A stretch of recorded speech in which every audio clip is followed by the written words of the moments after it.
आज आपको आरएसएस के बारे में यानी राष्ट्रीय स्वयंसेवक संघ जो ये संगठन है इसके बारे में आपको विस्तार से बताएंगे कि इसका गठन किन परिस्थितियों में हुआ।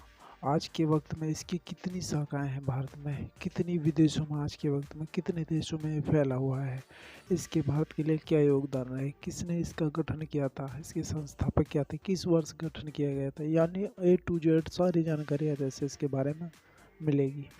तो चलो शुरू करते हैं। दरअसल इसकी पृष्ठभूमि देख लेते हैं पहले, किन परिस्थितियों में इसका गठन हुआ। दरअसल जब 1962 में चीन ने भारत पर हमला किया था तो उस समय आरएसएस के स्वयंसेवकों ने सीमा पर रसद पहुंचाने में बहुत अहम भूमिका निभाई थी। तो उस समय के तत्कालीन प्रधानमंत्री जवाहरलाल नेहरू थे, वो इनकी इससे बहुत खुश हुए थे। इसके अगले साल यानी 1963 में जवाहरलाल नेहरू ने उनके काम से खुश होकर उन्हें अगले साल यानी 1963 में गणतंत्र दिवस की परेड में शामिल होने के लिए खास तौर पर निमंत्रण भेजा था, इनवाइट किया था। और उन्होंने आरएसएस ने यह निमंत्रण स्वीकार भी किया था और वो 1963 की गणतंत्र दिवस की परेड में शामिल भी हुए थे। आप ये तस्वीर देख सकते हैं, उसी गणतंत्र दिवस की परेड की है जो 1963 के आरएसएस के जो जवान थे वो इसकी दिल्ली में इनकी गणतंत्र दिवस की परेड में शामिल हुए थे।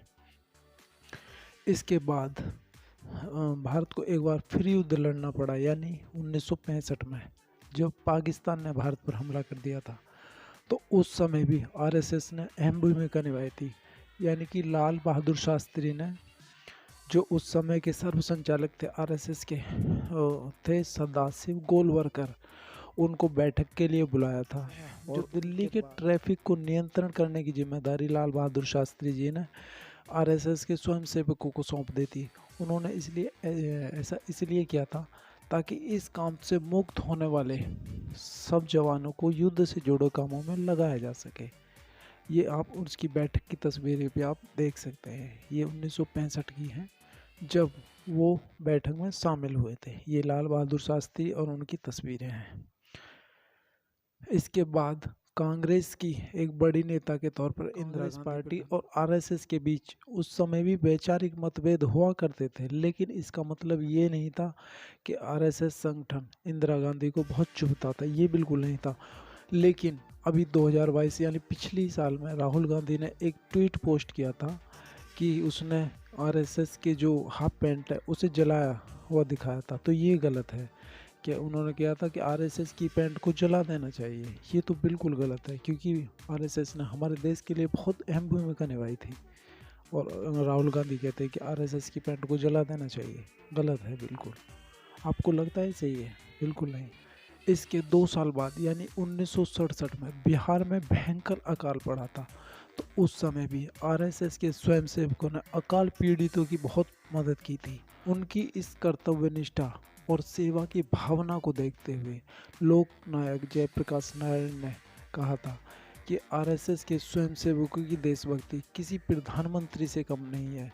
अगर जनसंघ फांसीवादी है तो मैं भी एक फांसीवादी हूँ। आज जो जयप्रकाश नारायण बहुत से समाजवादी के नेता हैं उनके लिए प्रेरणा स्रोत हैं, जैसे नीतीश कुमार, लालू यादव, मुलायम सिंह यादव, अखिलेश यादव, उनके ये प्रेरणा स्रोत हैं। लेकिन आज भी जो समाजवादी के नेता हैं वो आरएसएस को देश के लिए एक बहुत बड़ा खतरा बताते हैं। आपको लगता है सही है? बिल्कुल सही नहीं है। आरएसएस हमारे देश के लिए खतरा नहीं है, ये बिल्कुल गलत है। अब बताते हैं कि आरएसएस की स्थापना किन परिस्थितियों में हुई। दरअसल 100 साल पहले जब भारत अंग्रेजों का गुलाम था तो उस समय गांधी जी एक जन नायक की तरह उभर रहे थे और हिंदुओं की एक बड़ी आबादी गांधी जी के साथ थी। लेकिन मुस्लिमों का एक बड़ा वर्ग गांधी जी के विचारों का समर्थन नहीं कर रहा था, बल्कि वो सर सैयद अहमद खां के विचारों का समर्थन कर रहा था, बल्कि सर सैयद अहमद खां के एक बड़े वर्ग जो था मुसलमानों का, उनके साथ थे। अब उस समय सर सैयद अहमद खां के विचार ये थे, वो उनका मानना था कि अंग्रेज़ों की गुलामी में जो मुसलमानों के हित में है, अंग्रेज़ों की गुलामी मुसलमानों के हित में है, वही चाहते थे। और वो ये चाहते थे कि भारत कभी आज़ाद ही ना हो। और अगर कोई वो उनके विचार ये थे, वो सोचते थे कि अगर भारत आज़ाद हो गया तो भारत पर हिंदुओं का कब्जा हो जाएगा और यहाँ लोकतंत्र आ जाएगा। फिर हिंदू हिंदू को वोट देगा, मुसलमान मुसलमान को वोट देगा और यहाँ हिंदुओं का भारत में कब्जा हो जाएगा और मुसलमान कभी भी मुसलमानों के जो अधिकार हैं वो सुरक्षित नहीं रहेंगे। तो ये चाहते थे कि भारत सदा गुलाम बना रहे, क्योंकि अंग्रेजों की गुलामी मुसलमानों के हित में है, वो ये सोचते थे उस समय। इसका जिक्र काजी मोहम्मद अदील अब्बासी, इनकी पुस्तक है खिलाफत आंदोलन। काजी मोहम्मद अदील अदील अब्बासी, इनकी पुस्तक है खिलाफत आंदोलन, इसमें इसका जिक्र है।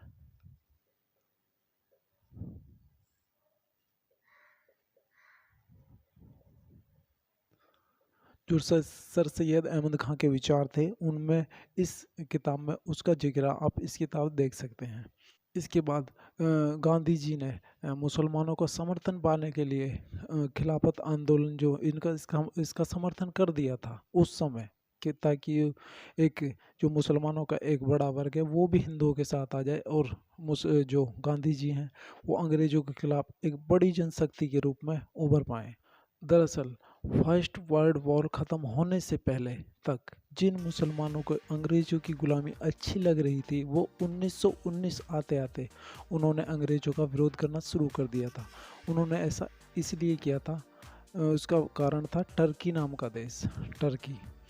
दरअसल जब प्रथम विश्व युद्ध चल रहा था तो उसमें अंग्रेज़ों ने टर्की के ओटोमन साम्राज्य को बहुत बुरी तरह से हराया था।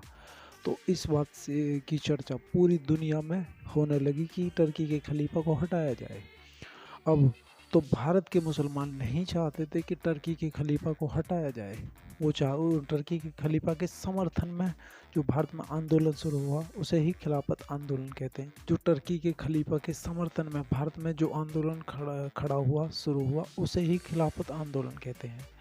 अब गांधी जी ने देखा कि ये जो खिलाफत आंदोलन है, ये जो लोग हैं मुस्लिम, अगर हम इस मुस्लिम वर्ग का जो ये आंदोलन का समर्थन कर देते हैं तो मुसलमान भी हमारे साथ हो जाएंगे और हम अंग्रेज़ों के खिलाफ एक बड़ी जनशक्ति बना सकते हैं।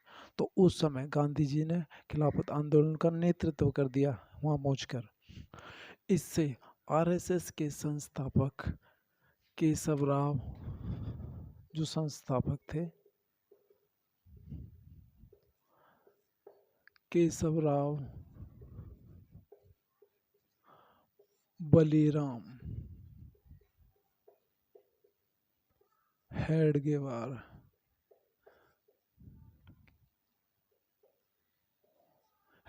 ये बहुत नाराज हुए थे। इन्होंने कहा था कि भारत के मुसलमानों का नेता कोई खलीफा नहीं हो सकता।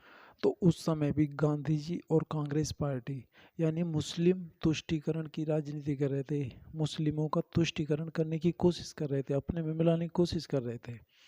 इसके बाद भारत में कई सांप्रदायिक दंगे हुए और हिंदुओं पर बहुत ज़्यादा अत्याचार हुए।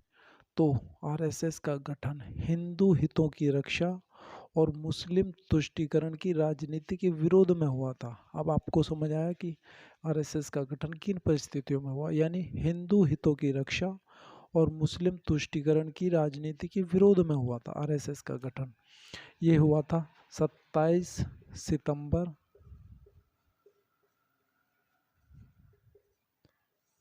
1925 को।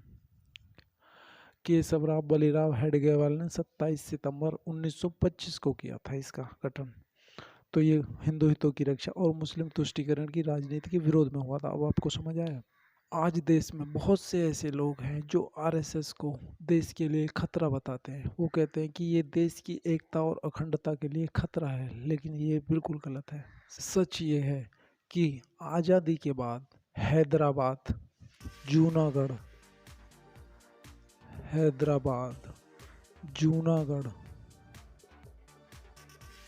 जूनागढ़, जम्मू कश्मीर,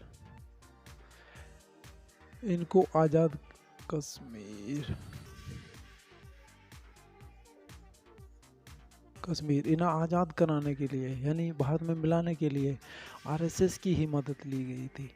दरअसल आरएसएस जो संगठन है ये हार्ड हिंदुत्व यानी उग्र हिंदुत्व की भावना को मानते हैं, जो देश के अल्पसंख्यकों के लिए सही नहीं। ये मुस्लिम मानते हैं कि वो सोचते हैं कि ये जो हार्ड हिंदुत्व है ये हमारे लिए सही नहीं है, और इसमें हमारे अगर इनके विचार ये इनका उनका मानना है कि आरएसएस का मुख्य उद्देश्य एक हिंदू राष्ट्र बनाना है जिसमें उनके अधिकार छीन लिए जाएंगे, उनके अधिकार सुरक्षित नहीं रहेंगे। इस वजह से जो मुस्लिम वर्ग के लोग हैं वो आरएसएस से आज भी बहुत घृणा करते हैं। दरअसल आरएसएस के विरोध का सबसे बड़ा कारण है उसका ज़मीनी स्तर पर बहुत मजबूत होना। बहुत मजबूत है आरएसएस संगठन, ज़मीनी स्तर पर बहुत मजबूत है।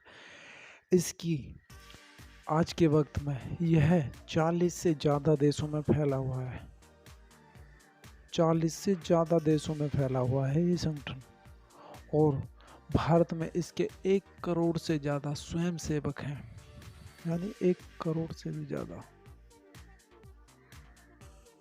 1 करोड़ से ज़्यादा स्वयंसेवक हैं। और देश में 38,000 से ज़्यादा स्थानों पर करीब 60,000 शाखाएं हैं। 38,000 से ज़्यादा स्थानों पर इसकी 60,000 से ज़्यादा शाखाएं हैं। अब आप समझ सकते हैं ये ज़मीनी स्तर पर कितना मजबूत है। और भारत में इसकी करीब 8,000 लगभग 8,000 मंडलियां हैं।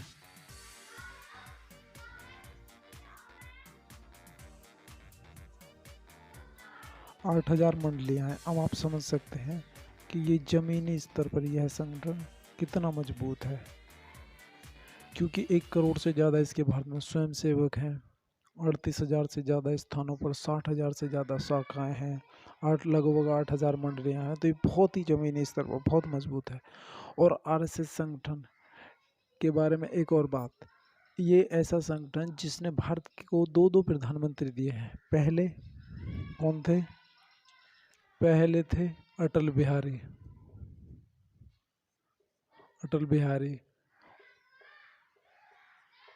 और दूसरे हैं नरेंद्र मोदी। ये एक ज़माने में आरएसएस के ही स्वयंसेवक हुआ करते थे। ये अटल बिहारी जी प्रधानमंत्री बने, ये आरएसएस के स्वयंसेवक हुआ करते थे एक ज़माने में। और आज के वक्त में नरेंद्र मोदी हैं, ये भी आरएसएस के स्वयंसेवक ही हुआ करते थे। तो आई होप आरएसएस के बारे में आपको विस्तारपूर्वक जानकारी मिली होगी कि आरएसएस संगठन कितना ज़मीनी स्तर पर मजबूत है।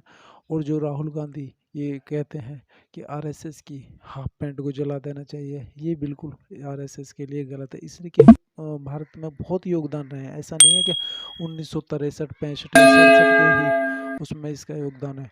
आज तक इसके संगठन के बहुत ज़्यादा योगदान रहे हैं। तो आई होप आप इस वीडियो में समझ गए होंगे। मिलते हैं अगली वीडियो में। धन्यवाद।